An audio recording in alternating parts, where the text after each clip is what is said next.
Hello, everybody. Thank you for coming to the Adobe WIT Summit. Little technology expert, everybody. That's Scott, background there, animator at Too Many Legs Animation. My name is Ian Johnston. Oh, come on in. Find a seat. Is there a backpack? Probably. Anybody feel like stealing a backpack? Raise your hand. No. But so you're all here because you're interested about technology, right? You have questions about technology development and what Too Many Legs Animation uses technology for. We bought a brunch. Well, okay, that sounds like food. We brought a bunch. I have a little dyslexia. Of footage, of images, of art, illustrations, animation pitches that we use technology for in developing our cartoon pitches, our corporate videos, and I have a little kind of walkthrough.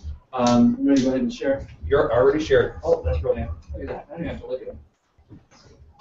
So, Too Many Legs Animation Studios was founded about 4 years ago. We're based out of Trolley Square in downtown Salt Lake City, Utah, and we're part of the development of a creative park that will encapsulate basically Trolley Square is slowly becoming the new production hub for Salt Lake City in developing film, audio, animation, visual effects. And I don't know if you guys were personally raised in Trolley Square, but it's going to become something like you've never seen it before, where it becomes an outlet where you can watch the art and animation being created in real time. You'll be able to witness Too Many Legs animations. When we draw a circle, you're going to see it on the movie screen there as you walk past our studios. When you see motion capture being captured, you're going to see the 3D model following the basketball guy, and all the fun stuff that ties into the retail too. We've been up there at Trolley Square. They've been very gracious and very kind to us, and we've been up there for several weeks now, and in development. So I wanted to grab some quick images as far as like what the animation industry is actually like, as opposed to all the peanut butter and brittle that you see. It is a very volatile industry. It has its ups and downs, but it definitely is a work of love and labor. The media plays a large part in its development. Yeah, I know. Oops, right. And all the things that get associated with technology allows you to see things instantaneously, right? I mean, almost from the moment when you finish an animation to when you create a blog or an image, you're kind of really throwing yourself out there. You're really kind of letting the world, like we're doing right now, essentially just showing everybody in your underpants diving into a giant lake what it is that you have to feel about that day. And as technology slowly gets more controlled and as more businesses develop ways for you to be able to share technology, you have this kind of ominous, nebulous, who's seeing my stuff? Who's watching our stuff? How do you get people to watch your stuff? And all that content you get created is for the world to see. You want to really kind of end up like this as opposed to falling through the nebulous world. And just to show of hands real quick, how many of you have Facebook accounts? Oh, that's like 90% of the room. And do you access it every day? Yeah, pretty much like updates and status. No. What do you use it for predominantly? I'm just curious. Checking updates from my community at my college. Oh, okay. So you get like real world updates as far as like what you need to do like collegiately for your education. So one thing about technology though is that if you're not careful, you can end up like this. Kind of is a simple metaphor for basically, you got to be aware of where you're hosting and working with trusted sites and technology and whatnot. And that's one thing that we try to do when we're working with all the technology features our animation illustration work, but proprietary nature of what we develop. In other words, we have to be careful with what we post because we don't have the right to show everything we need. So where do you kind of fit in all this, right? How does technology really fit in your gamut? How does it play towards your strengths? And despite the fact of what technology and all the different ways you can utilize technology, what's the best way that you can stand out? And in this industry, and in the technology industry and animation industry particularly, you can either be a generalist or you can be more of a specialist. Yeah, I don't know this was recorded. This image is of a guy just looking at a watch, just so it's a little bit more clear. But what I find is that in the generalist range, if you have multiple skills, multiple hats you can wear, there's a lot of places you can end up working in technology. When it comes to the interests as far as like animation, development, even in the animation world, I guess per se, you've got like your background, your rigging, your character development, all these utilize these different skill sets. And I find that the more general that you can be, the sooner you'll find a job. And the specialists have to wait a little bit longer. You eventually get there. And when you leave, school and development with your technology, you feel like this is what you feel like. This is how you feel like your stuff is being presented to the world. And it's really, this is a really strong piece by Jack Kirby, but this is how it's really seen by the world. How do you prevent yourself from coming across as kind of a wishful thinker developer and being serious in this industry when it comes to technology, right? And that's about honing your skill sets. It goes back to that general versus like specific, targeting your skills. So the animation industry has a lot of surprises, and you don't want to be caught when going out into the animation world or art world. How many of you here, just real quick, are creatives, wanting to get into the technology industry for being creative? See, I usually wear fedoras, and that's how you can tell a creative. It's like, yeah, that's very handsome. But so we have a couple other what other forms of technology are you guys looking to get into? Why are you here? What are you studying? What are you wanting to use technology for? Game development. Game development. Okay. Anybody else? Same thing. Game development. Game development.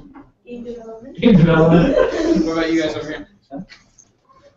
No. Do you use Netflix every day? I mean, when it comes to technology and entertainment every day, are there sites that you generally surf more than others? Off the top of your head, not really. Well, that's interesting. I'll say game development. Now, game development has a very broad spectrum. That's actually where I got my start. I started out at a company called Sapphire in St. George, and then worked my way up to Sensory Sweep, which is another company downtown. Then the animation, I found it was kind of being limited. I wanted to get more of an advertising realm. So then you find that the skill sets that you love doing kind of evolve into something else. So you may start with game development per se, but then you may eventually end up into programming, surprisingly enough, or you may end up into character concept writing. So it's just about making sure that you understand that the reality of the logistics is that the more skills you have, the more useful you can be, and the better chance you have of being able to land one of these jobs. You should always associate yourself. The reason why I use an image of Swiss cheese, and I'll get back to the association thought in a second here, is that typically when you go in to apply for a job or after you looking to try to get into the animation industry, you pretty much get drilled, for your skill set, your talent, who you work well with, and you come out looking like Swiss cheese. And so I find that after I looked like Swiss cheese for so long, I just found other pieces of Swiss cheese to align myself with. And pretty soon you become impervious to the critiques and to the development and to what people think about you, and they see you as more of like a mold that you can fit, right? A strong suit. This is not the animation industry. It doesn't rain, it doesn't rain money. Yes, guys, go get your checks. But it feels like this at times, but it's really kind of a labor of love. In other words, yes, they do have schools. They do have ways that you can develop your skill sets, but they're not guarantees for jobs. Schools and technology classes are excuses for you to take time for yourself, to hone your skill set, because it's only you that's responsible for getting those jobs when you get out of school. Those schools cannot guarantee jobs for a reason, even though it's kind of taboo to say that they do. And when you get to a point where you found like-minded individuals, the idea is that how do you build up a sense of resilience when it comes to utilizing technology to develop your skill sets? You got to be able to realistically take a look at what goals you're trying to achieve and set standards and what you want to accomplish with your careers in be it game development or illustration or concept art. But more importantly, you've got to be able to understand that resilience and persistence are really key. If you're going to survive, you got to keep at it. And there's going to be people that always tell you, no, you can't do it, and you've got greater odds sticking to your guns. Because, again, it goes back to the whole fact. It's up to you to develop your skill sets while you're in school. It's up to you to take that time. School is an excuse to take that time to develop those skill sets and achieve the impossible. There's no harder job that you'll ever work for than the dream that you want to give yourself. That's the hardest job you'll ever have, is your dream. So, I stand before you a piece of Swiss cheese. So, in the industry, also in resilience, you're going to come across personalities they may conflict with or whatnot. You're going to find social media will fight against you. You'll find that when you're trying to stand by your integrity, that you've got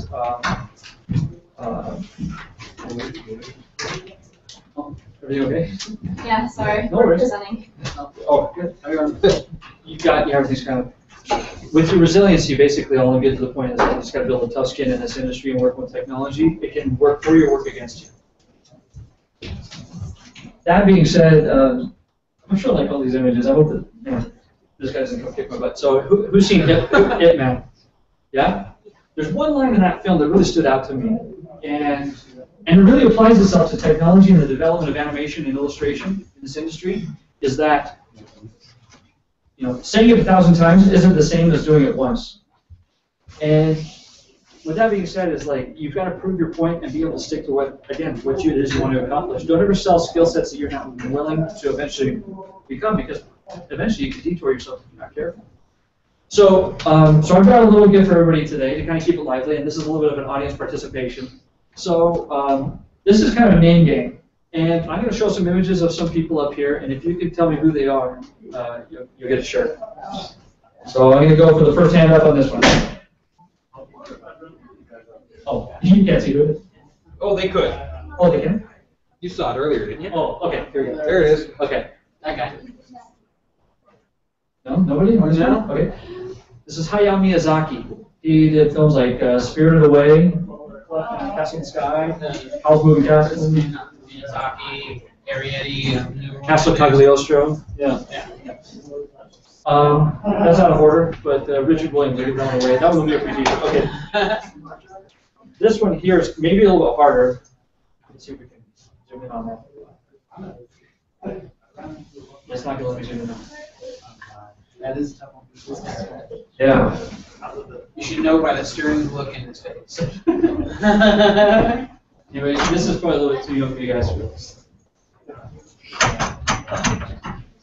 I think we got like enough for enough people in here anyway, but we got to do this once we get through this whole thing. Anyway, this is Milk Hall. He's one of like the industry, like 9 old men from Disney. He did, anybody recognize this character? The Jungle Book? Sure, right? Terrifying character. If you ever read the book to your kids, I mean, you should read it first by yourself. Then read it to your kids. It's not the Disney. The Disney one's safe to show you. Anybody know this guy? I got a hand on the chin. No, over here. No, close. You're hitting ballpark. I got in. Who's responsible for this? Look, these characters here.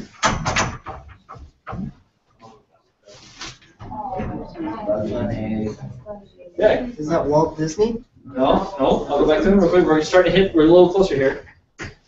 Oh, Mel, what's his name? There you go. Okay. Give her a shirt. Yeah. His name's Chuck Jones. Black or white?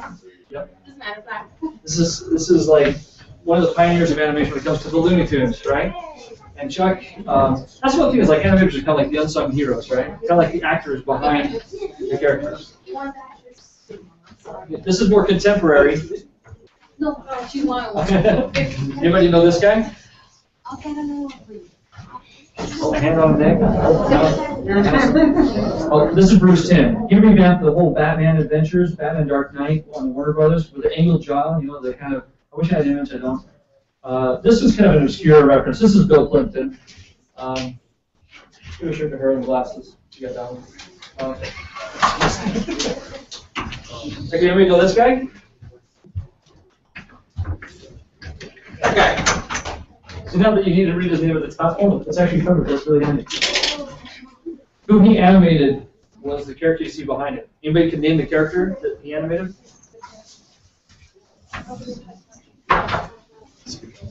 Features a character named Aladdin. That's Eric Goldberg. Yeah, he was one of the animators on Genie. Eric Goldberg, yeah, just to get this in here. This is James Baxter. He worked on Rafiki from The Lion King. Richard Williams, again, you saw him from working. He did Roger Rabbit, who I compared. Richard Williams was the mastermind behind Roger Rabbit. Anyway, in the development of these guys never gave up on their technology and development using technology in their development to create these incredible characters. So how does technology tie into education?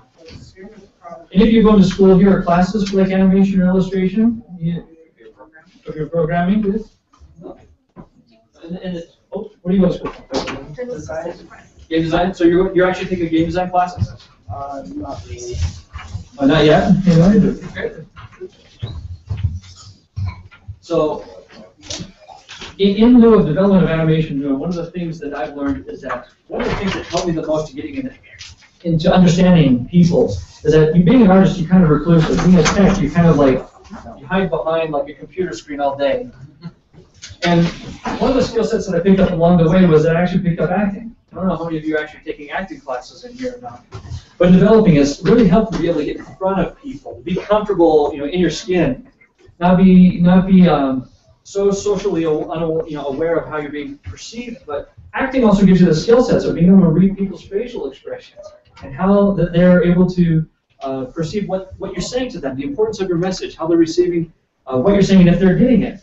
Their body gestures, their body language. Acting also ties into not only ability to strengthen your networking skills, which will also help you get a job, but also in the ability to be confident and stand in front of a room of little kids.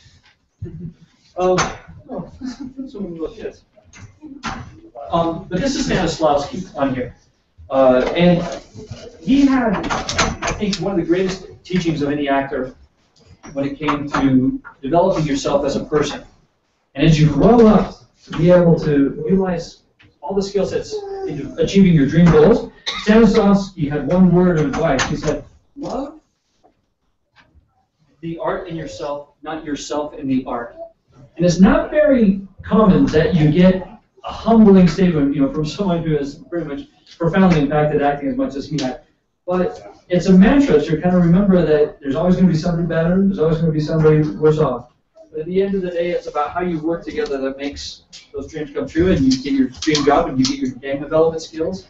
And I think that, that comes from acting. I learned that from acting, not from animation classes. So, so here's, I just put up some screen images of basically, just from looking at these shots, you can kind of read into personalities how people are feeling. So you can kind of get an idea of their relationship. You can kind of feel like there's a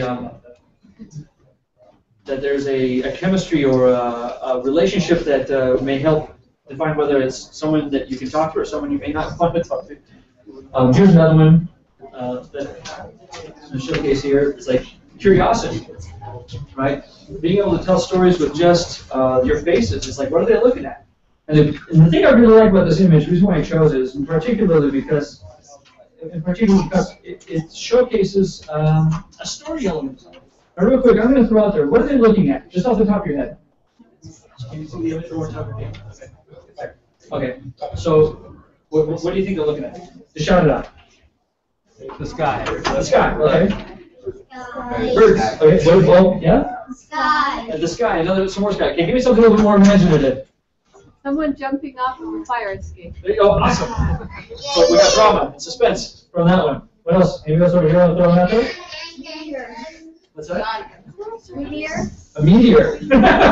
Those poor minds, you'll never hear them. No. But what you've done with that one image is also what the beauty of what technology does, is that by posting a little image online or talking about an experience you've had, people get to complete the stories. This is one hook of the technology that I think that ties into what animation does, is that storytelling is really all about completing the images in other people's minds and setting it up so that the story is kind of inclusive, right? You ever been to a movie and felt like, oh, that's not like me at all. I don't like those characters, That's just bad storytelling, right? And in lieu of development, you want to feel like you're the one experiencing it firsthand, which is why when Luke is barreling down that trench at the end, you're kind of going, he's got to launch it soon. It's just got mountains of weight, and storytelling is one of the key elements of what we focus on in animation. So one of the cool things about being local here, though, is that we get to work with a lot of great people, and I hope they don't mind because we're very graciously hosted here today. But I'm going to throw their faces up there, and then they can email blast me later. This is Gibbs Reinach, a friend and a very talented artist. He works here in Salt Lake. Very talented. These are good people to get to know. What's that? Oh, it looks like me? Wait, I'll change that right now. Yeah, he's got hair. No, so Gibbs are a very talented artist here in the Valley. This is Blake Loosely, a very talented illustrator in the Valley. They all live here in Salt Lake City, Utah. If you can get to know these people, if you can go on the Facebook sites and see what they do and create, you can possibly get inspired to kind of learn what they're doing to be able to sustain their jobs in this industry, you know. And these are guys that I work with on a daily basis, you know. Mel Milton. This is actual size. No, Mel's a phenomenal talent in the Salt Lake Valley. Go onto his Facebook site, become very well aware of who they're talking with, how they're creating their shapes, their designs. These are masters of Salt Lake City, Utah, I think. Brandon Baden.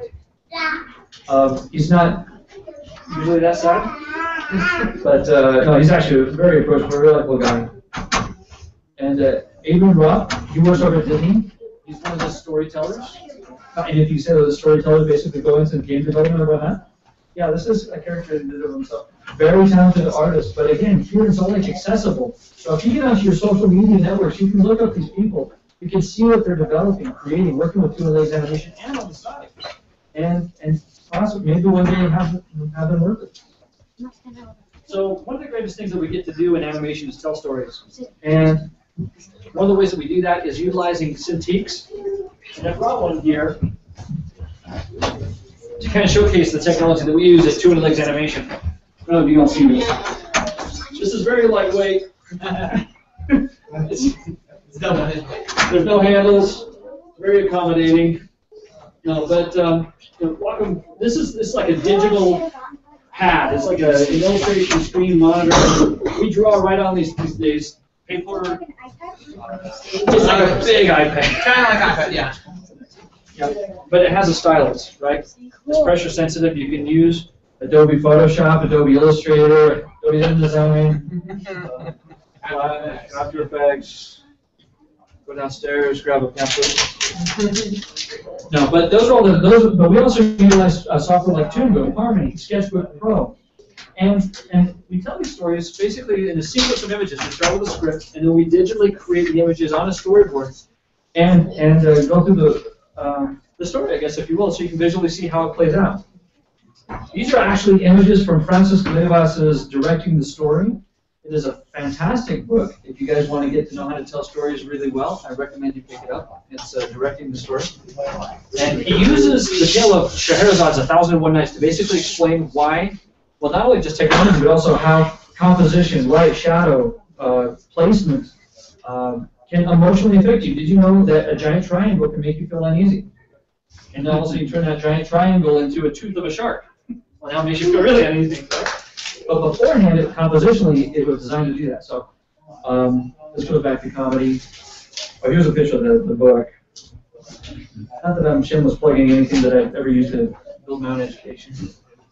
But again, you're personally responsible for all the knowledge you get. So here's some images of some stuff that we've worked on when it comes to visual effects. Another form of technology that we use is basically taking illustration and marrying it to footage.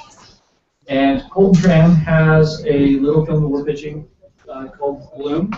And in that pitch of Gloom, we used all the Adobe software, and the techniques were used to composite illustrations into footage to basically create kind of like this Burton world. Let's see. So again, I guess one last homage, the 9 old men at Disney. Again, Pinnacle, these guys are forefathers in development. It only makes you wonder what they do with the Wacom Cintiq. Anybody want to take a shot at naming one of them? Anybody know the 9 old men? Yeah. No? Walt? Well, Walt is the oldest one. Actually, you're not really part of that. Yeah, the 9 old men are kind of the creatives that Walt hired to basically build. I don't know if you guys know this, but the background painter for Bambi is still alive. Yeah, he's like 102. And it's amazing. I would love to shake his hand. These guys all work together to try to create the standard, but it makes you wonder like what they would do with technology today. It's kind of like if you took Jurassic Park to like the 1920s. It's like what would they create?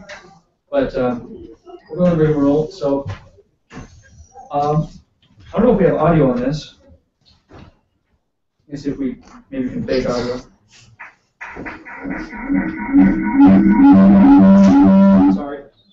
Wow, why that happened? I know, it sounded like I had a giant Pepsi up here and a giant strawberry.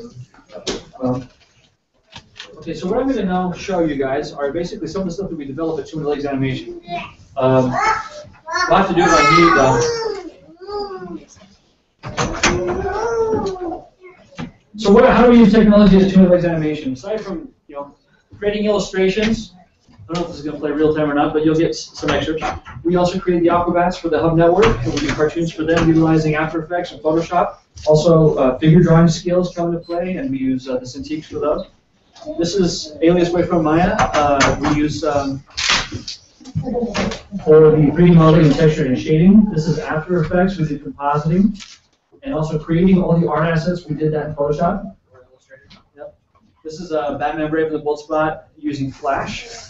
Do medical. Whiteboard animations for Fusion.io. Some of these have hit over 20,000 hits. Basically takes complex concepts and makes it really easy to understand. That's what Two Minute Legs specializes in, storytelling and taking complex concepts and making them easy to understand. This is again a U of U medical animation that features ICD-9 to ICD-10 upgrades, again internal. DC Super Pets, more Aquabat stuff, featured on the Hub Network. Kaleidoscope. So as you can see, with the technology and just, you're really limited to your skill sets. And that's why it's important to develop your skill sets in figure drawing and acting and becoming comfortable in getting to know the software and shapes and composition and color. All these things are important in order to kind of bring them together to make animation happen. So typically in an animation pipeline, you usually do have a little more specialists. You'll have basically a team of anything that's pretty robust, between 3 to 8 people, depending on how large the project is. And each person in that group will take a different, what do you say, like a different type of approach? Or, no, I can't think of the word. I'm going in Spanish here. Translate? Yeah. I guess each person is uniquely responsible for a different phase of development. So you've got your storyboarding, you've got your animatics, you've got your art assets, you've got your rigging, you've got your final art assets, you've got your backgrounds, you've got your audio and voiceover, you've got your music, you got your compositing, you've got your colorizing, and then you got your render. And that's how you create a 5-second animation. So some of the stuff that we're developing right now, we're getting ready to go to, right now for Two Minute Legs Animation, is Countdown to Kids Screen Summit. And what we use technology for is basically to generate support. One of the main ways that we access our online social media is basically to ask people to help like our Facebook page. By supporting us with these T-shirts, we sell them to basically at the studio to help generate revenue to get us over to New York next February to pitch cartoon ideas. And this is one of the cartoon ideas that we're pitching here. This is a character named Bimey, stands for Bombs in My Eyes. And as you can see Bimey there, he does have bombs for his eyes, but they're more of a magical alchemy. He always has one good eye and one bad eye. So we needed to use, scripting software to basically develop the characters. Sabian the squirrel, you can see Sabian right there with the telescope. Yeah. And Sabian is subconsciously aware that he's a cartoon character. He knows that something's up in the world around him, but he's not sure why they can survive falling from thousands of feet and stuff like that. And then you have Fredelia Frog. And this is one of the cartoon pictures that we're taking with us to New York. One of the other things that we're developing, utilizing a lot of the skills that we've built, is that right now we are building the FantasyCon in Salt Lake City, Utah, becoming July 3rd through the 5th. And the FantasyCon will be fantasy-driven from the get-go. I get the pleasure of being a co-creative, director on creative, and basically making the experience something not like a convention you've ever been to before. We had to utilize a lot of the technology in order to build up concepts to get the investors interested, to come up with a color palette that makes it feel like a family-friendly event. This is an early action poster that was done a while ago, done by a very talented artist that we work with, Jonathan Clark. And he developed kind of this Emperor is the dragon that you see there, and in the logo design and whatnot, we basically use all the Photoshop products to develop this pitch. This is under development right now.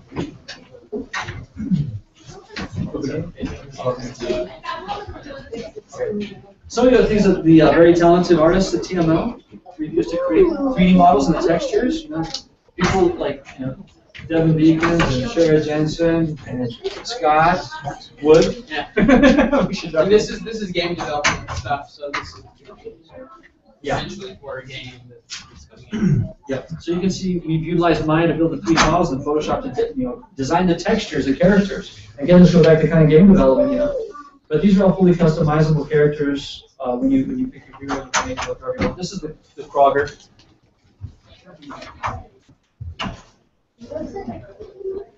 That's right. That's right. Then we have the Minotaur and the children on the right there, kind of like these little possessed monkeys. Right? Aren't they just vicious?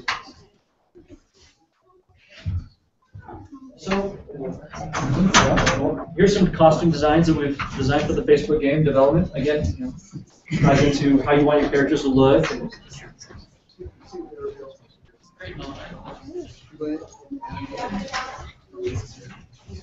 Devin Beacons was one of the main 3D modelers on these. Yeah, I said leave on that project.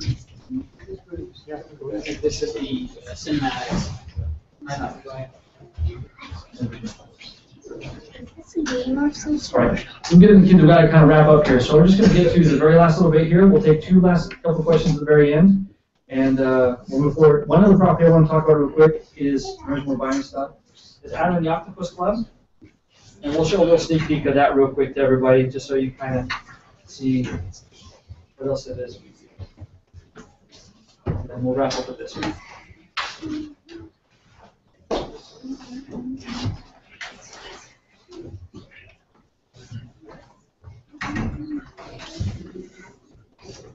This is not actual frame rate. Yeah. We actually animated it at 3 frames a second. Ah.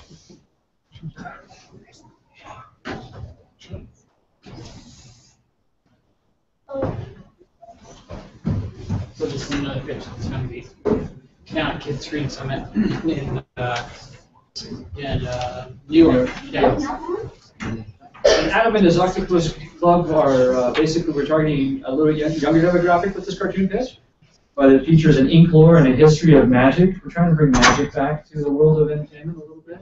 Everything's so science-driven right now, I can use magic. And so we support this property and forward to work with us to harness some of these characters and see what the kind of feedback is. So again, every T-shirt sold, every novel that we sell related to our writers, all that stuff, all the proceeds not only go to the development of the artists, but also to help us get to develop and pitch these cartoon series, and again, grow an animation studio here in Salt Lake City, Utah. So that's Adam and the Octopus Club. Real quick, I guess what we'll do is we'll just do a quick, the first 10 hands up. 1, 2, 3, 4. Okay, so right there. All right, there you go. Those are your hands. Those are the shirts we'll hand out. Everybody, thank you for coming to the 2 Minute Lecture panel here. We had a great time. And if you have any questions or whatever, we'll be packing up and letting the next people move in through here. So we'll be out in the hall if you want to talk to us for a little bit. Thanks for coming.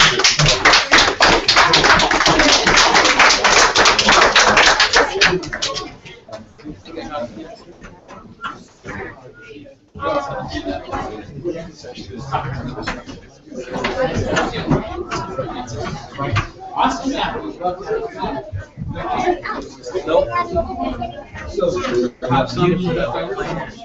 It's like Only if you got like a triple extra large. Triple extra large. I took that one.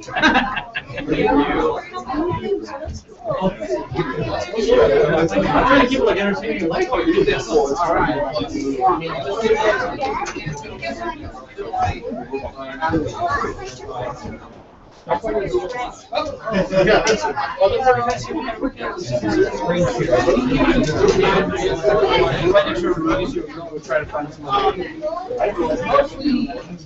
I'd say That's what I'm